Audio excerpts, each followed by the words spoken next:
Tugas ini dibuat dalam memenuhi tugas UAS dalam mata kuliah pengantar pendidikan. Halo semua, perkenalkan nama saya Immaculata Reina Marieta dengan NIM 23111408 dari Program Bimbingan dan Konseling Universitas Sanata Dharma Yogyakarta. Di kesempatan kali ini saya akan berbicara dan membahas tentang pendidikan di era digitalisasi dan AI serta tantangan dan cara menghadapinya. Yang pertama, yuk ikuti pembahasan tentang pengertian pendidikan secara umum. Pendidikan secara umum sendiri adalah usaha sadar untuk menyikapi peserta didik melalui kegiatan bimbingan, pengajaran, dan latihan bagi perannya di masa yang akan mendatang. Setelah mengetahui pendidikan secara umum nih, pastinya pendidikan juga memiliki tujuan. Tujuannya adalah pendidikan dalam sebuah negara dapat dikatakan sebagai salah satu hal yang sangat penting untuk diperhatikan dan ditingkatkan.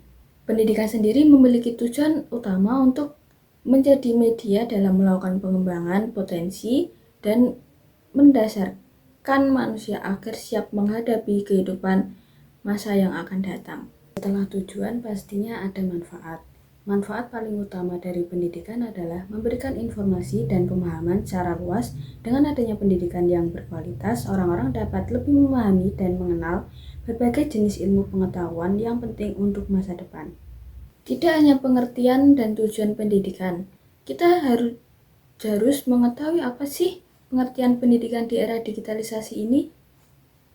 Pendidikan di era digitalisasi merujuk pada transformasi pendidikan yang dipengaruhi oleh teknologi digital. Ini mencakup penggunaannya teknologi dalam proses pengajaran, pembelajaran online, pengembangan keterampilan digital, dan adaptasi untuk menghadapi tuntutan zaman yang terus berubah. Sebelum membahas lebih lanjut, yang terpenting adalah kita mengetahui apa pengertian dari AI sendiri. AI atau kecerdasan buatan merujuk pada kemampuan mesin atau program komputer untuk meniru kemampuan manusia yang cerdas. Nah, setelah mengetahui pengertian AI, yuk membahas mengenai dampak-dampak dan tantangan serta bagaimana sih kita menanganinya. Yang pertama ada 5 dampak positif yang didapatkan dari AI. Yang pertama, menghemat waktu, bisa disebut dengan efisien. Dengan ini, waktu yang tersisa bisa digunakan dengan mengerjakan yang lain. Yang kedua, mempermudah dalam mencari informasi. Dengan berkembangnya AI di dalam pendidikan, semakin mempermudah para peserta didik mendapatkan informasi yang akan dicari. Yang ketiga, media informasi. Ini dapat bertukar informasi dengan siapapun. Yang keempat, sebagai media kreativitas dan meningkatkan inovasi dalam pembelajaran. Yang kelima, meringankan tugas. AI sangat membantu tugas-tugas yang belum selesai. Setelah mengetahui dampak positif, mari kita cari tahu tentang dampak negatif. Dampak negatif sendiri ada 5. Yang pertama, ketergantungan. Dengan adanya AI, menjadikan para peserta didik menjadi lebih tergantung pada AI dalam pembelajaran. Yang kedua, malas literasi. Ini semakin malas karena membaca akan dipermudah dengan AI. Yang ketiga, tidak percaya diri akan pengetahuan yang dimilikinya. Ini timbul karena dirasa AI sudah paling benar, maka peserta didik tidak lagi percaya diri. Yang keempat, menurunnya peran pendidik dalam proses pembelajaran. Yang kelima, informasi dari AI tidak selalu valid. Sebelum membahas tantangannya, AI dalam pendidikan mempunyai manfaat, yaitu pemanfaat teknologi AI dalam menghadapi tantangan mengajar guru di era digital memiliki potensi besar untuk meningkatkan efektivitas pengajaran dan pembelajaran. AI dapat membantu guru dalam mengelola data siswa dengan efisien, menggunakan personalisasi pembelajaran, memberikan umpan balik yang efektif, dan meningkatkan efektivitas pengajaran secara keseluruhan. Dengan pemahaman yang baik tentang potensi dan batasan teknologi, AI guru memanfaatkan secara optimal untuk mempersiapkan siswa menghadapi tantangan dan peluang di era digital. Nah, itu dia manfaatnya. Selanjutnya, ada 3 peluang pendidikan dengan menggunakan AI. Yang pertama, pembelajaran digital dapat mengurangi banyak kendala geografis yang luas.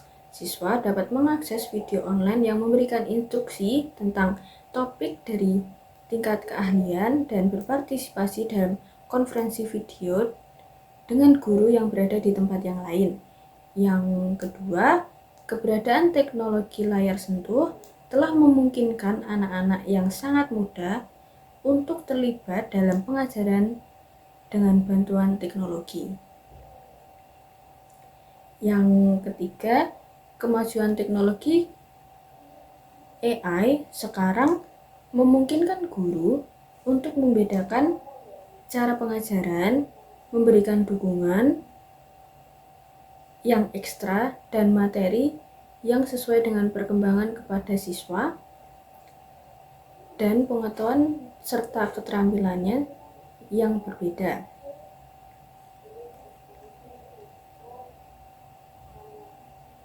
Teknologi ini dapat memungkinkan guru lebih menjangkau siswa yang jauh dari rata-rata dalam kelas mereka, berpotensi menguntungkan siswa dengan kemampuan akademis yang lebih lemah.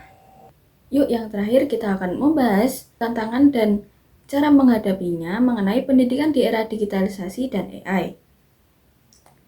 Yang pertama, kesenjangan akses teknologi.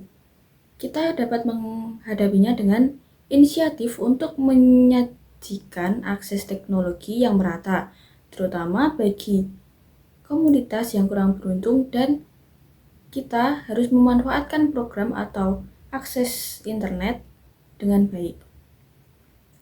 Yang kedua, kurikulum yang tidak terkini. Cara menghadapinya kita dengan menyesuaikan kurikulum dengan perkembangan teknologi dan memasukkan materi pembelajaran terkini untuk mempersiapkan siswa dengan keterampilan yang relevan. Yang ketiga, pelatihan guru yang tidak cukup. Cara menghadapinya, kita dapat mengadakan program pelatihan untuk guru dalam menggunakan teknologi, integrasi AI dalam pengajaran, dan peningkatan keterampilan digital mereka, yaitu para guru. Dari 3 tantangan di atas, menurut saya, itulah yang paling besar. Sudah di akhir pembahasan, saya mengucapkan mohon maaf bila ada perkataan yang salah. Dan sekian dan terima kasih.